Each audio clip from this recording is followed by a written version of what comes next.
ರಾಣೆಬೆನ್ನೂರಿನ ಅಡವಿ ಆಂಜನೇಯ ಬಡಾವಣೆಯಲ್ಲಿ ನಡೆದಿರುವಂತಹ ಘಟನೆ ಇದು. ಹೇರ್ ಕಟಿಂಗ್ ಶಾಪ್ ಅನ್ನು ನಡೆಸ್ತಾ ಇದ್ದಂತ ಮಾಲತೇಶ್ ಆತ್ಮಹತ್ಯೆಗೆ ಶರಣಾಗಿದ್ದಾರೆ. 4 ಲಕ್ಷಕ್ಕೂ ಅಧಿಕ ಸಾಲವನ್ನ ಮಾಡಿಕೊಂಡಿರ್ತಾರೆ ಮಾಲತೇಶ್.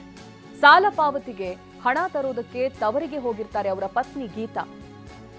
ಆದರೆ ಅವರ ಪತ್ನಿ ವಾಪಸ್ ಬರೋವಷ್ಟರಲ್ಲಿ ಆತ್ಮಹತ್ಯೆಯನ್ನ ಮಾಡಿಕೊಳ್ಳುತ್ತಾರೆ ಪತಿ.